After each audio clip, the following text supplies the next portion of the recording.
What's up and welcome back to my channel. If you're new, hi, my name is Michie and welcome. And if you're not new, anyway, I am so excited to finally be saying all of this because I'm back. If you're new here, then you don't know that I've been off for a while, but I have.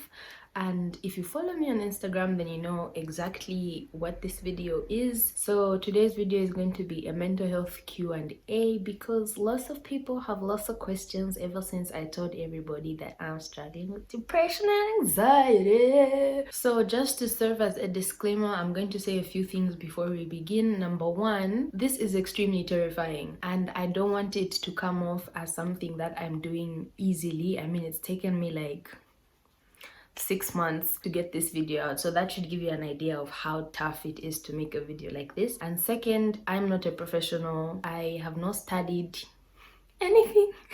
So please keep that in mind. I'm just talking about my experience and the things that I have learned in my personal life and on my journey dealing with the things that I'm about to talk about in this video. Anyway, let's jump right into the video.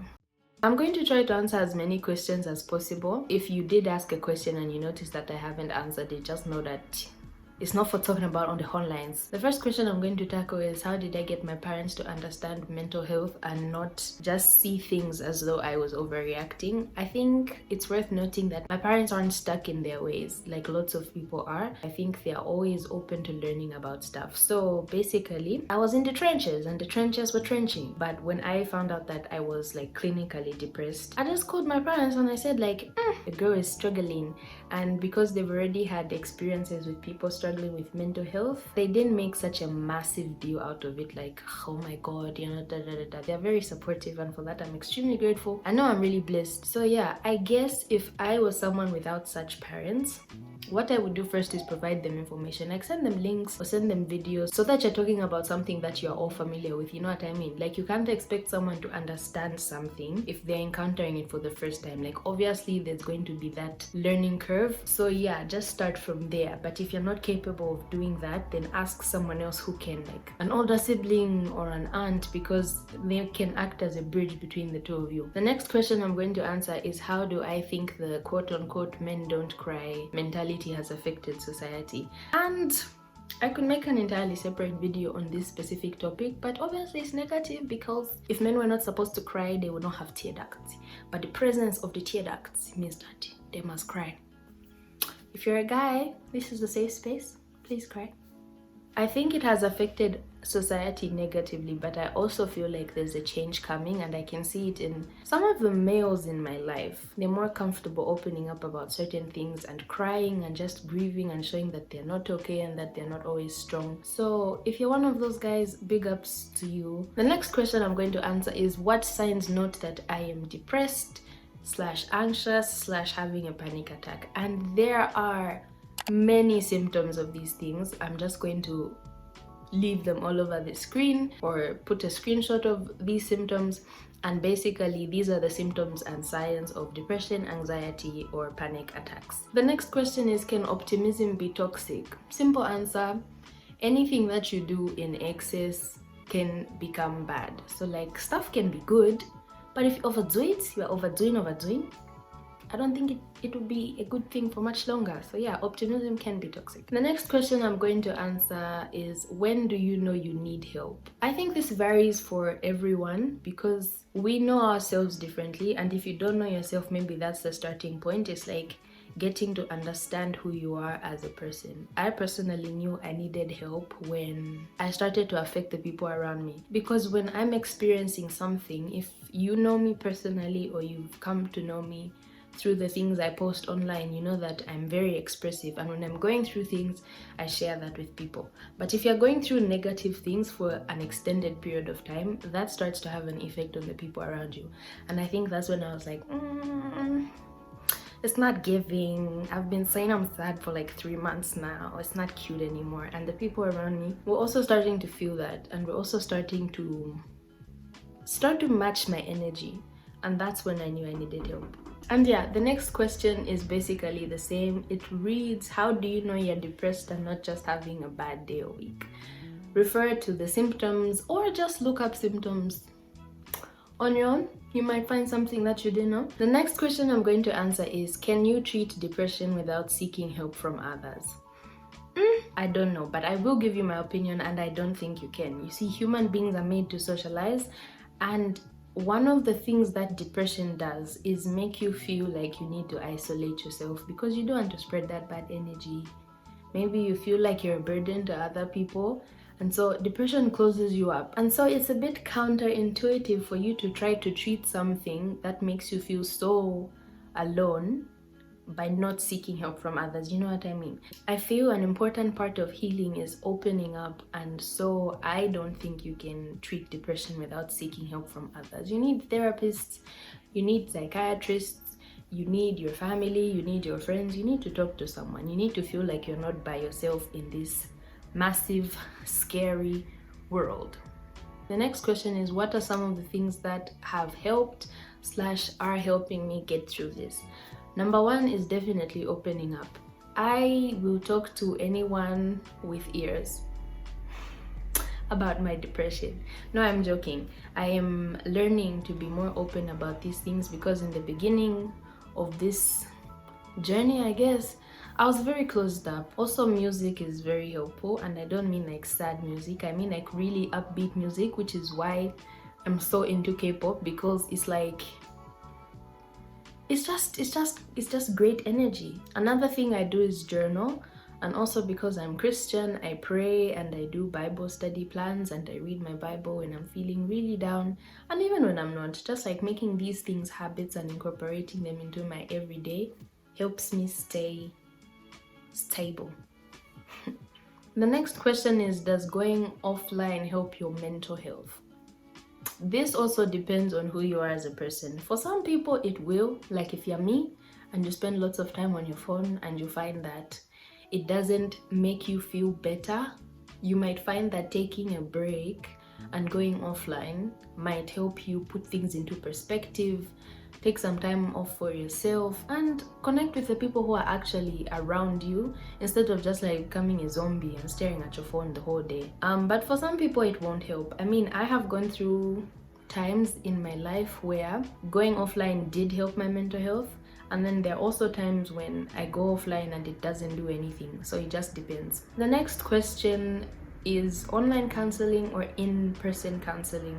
As someone who has experienced both, I would just say that they both have their pros and cons. I personally prefer in-person counseling because it's much harder for me to hide what I'm thinking and feeling, and so I feel like it's more effective. But I mean, it just depends on what's available to you. I think any counseling is good counseling. The next question is, can you really recover from things like PTSD and anxiety? And for the sake of optimism and positivity, I will say most definitely. I think it's possible to reach a point where you still experience these things, but you are more equipped and you are better at coping with them, and you learn tools that help you get by. And you learn these things from therapy, from doing your research, just anywhere you can find this type of information. You will find yourself reaching a point where you can say, I used to struggle with this, but now it's like. The next question is one of my favorite questions that I read, and the question is, how do you know when you're done healing? Well, I guess you can know that you are done healing when certain things don't affect you the way they used to affect you. You can know that you're done healing when you are able to react to things that used to affect you a certain way in a different way. The next question is, what's my take on drugs for mental health? They are great. The ones that I know, bangers.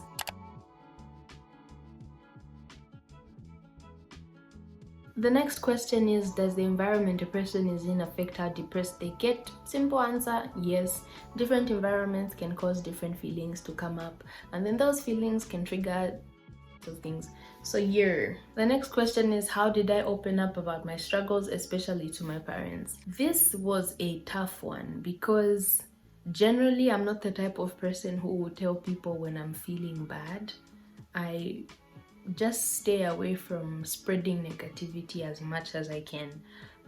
I do suck at it, and sometimes I can really just be bad vibes. For my parents, I think it wasn't that difficult because we are pretty close and they're very understanding and very supportive and so loving. So it wasn't something that I had to think too long about. Of course, I didn't want them to worry, because while I was going through the roughest patches of my depression and anxiety, I was in Europe and they're her in Africa. So it's just like, but after time, I think I just decided that they are a lot wiser than me and they've gone through a lot more things than I have. And so I just reminded myself that these people love me. They really care about me. They want what's best for me, no matter how mad or awkward things might get, no matter how upset they might be with me for not telling them for so long. I just decided to suck it up and tell them, because ultimately it's more important that I started to get the help that I needed than my pride or my fears or anything like that. It was just like, they'll shout if they want to shout, it will finish, and then we'll go for therapy. You know what I mean? The next question is, has depression/anxiety affected my daily life? Yeah, it has. And the next question is, how do I express myself? I feel like a lot of you already know. I make YouTube videos, I overshare on Instagram and Twitter. I keep a journal, I write. Sometimes I just talk to people. The next question is, how has being depressed and anxious affected my life as a Christian? I would say it has definitely brought me closer to God. I feel like a lot of the times when I thought I was by myself, there was God.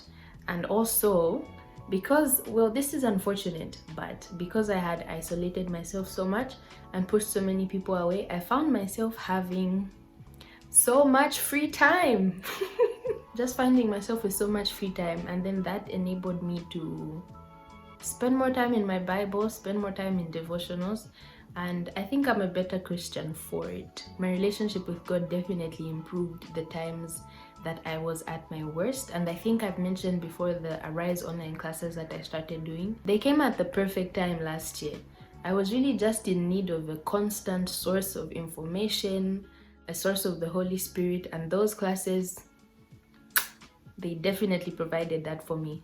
So that's how it's affected me. I noticed a lot more understanding, because before I had any experience with negative mental health, I really didn't understand what it meant to be, going through these things, to be distressed, to be unable to talk to God, to be unable to reach out. And so I think I had a lot of judgment for what I thought people were doing wrong. But after I found myself in the same situation, I'm just like, oh, okay, you were talking a lot of nonsense, now see. You know what I mean? The next question is, what do you do when you're known to be strong, or like you're the strong friend but you're actually not okay? The first thing you need to do is just stop pretending, cut it out, and also find someone who you can open up to, someone who understands you, someone who won't judge you. And if you don't have someone like that, my email address will be in the description box, and I will leave links to my social media, and you can talk to me, because yes, I do have the time. I do. The next step, if you can't open up, is like express yourself in another way. I would recommend keeping a journal to everyone. Like, just write down your feelings and your thoughts. I think it really helps. I've been keeping a journal since I was about 16 years old, and every time I get a new journal, it's like I'm a new person, because of all the progress that I make when I write down my thoughts and process them. And like, just seeing my feelings on paper helps me cope with them better. And that's the end of this video. My questions are done. If there's anything that I haven't answered here in this video, I will probably write a blog post about it or share the answer on my Instagram. I'll leave a link to that, and this is my username on Instagram. And also, if you've made it this far, just subscribe. It will help my mental health. You want me to be sad? No?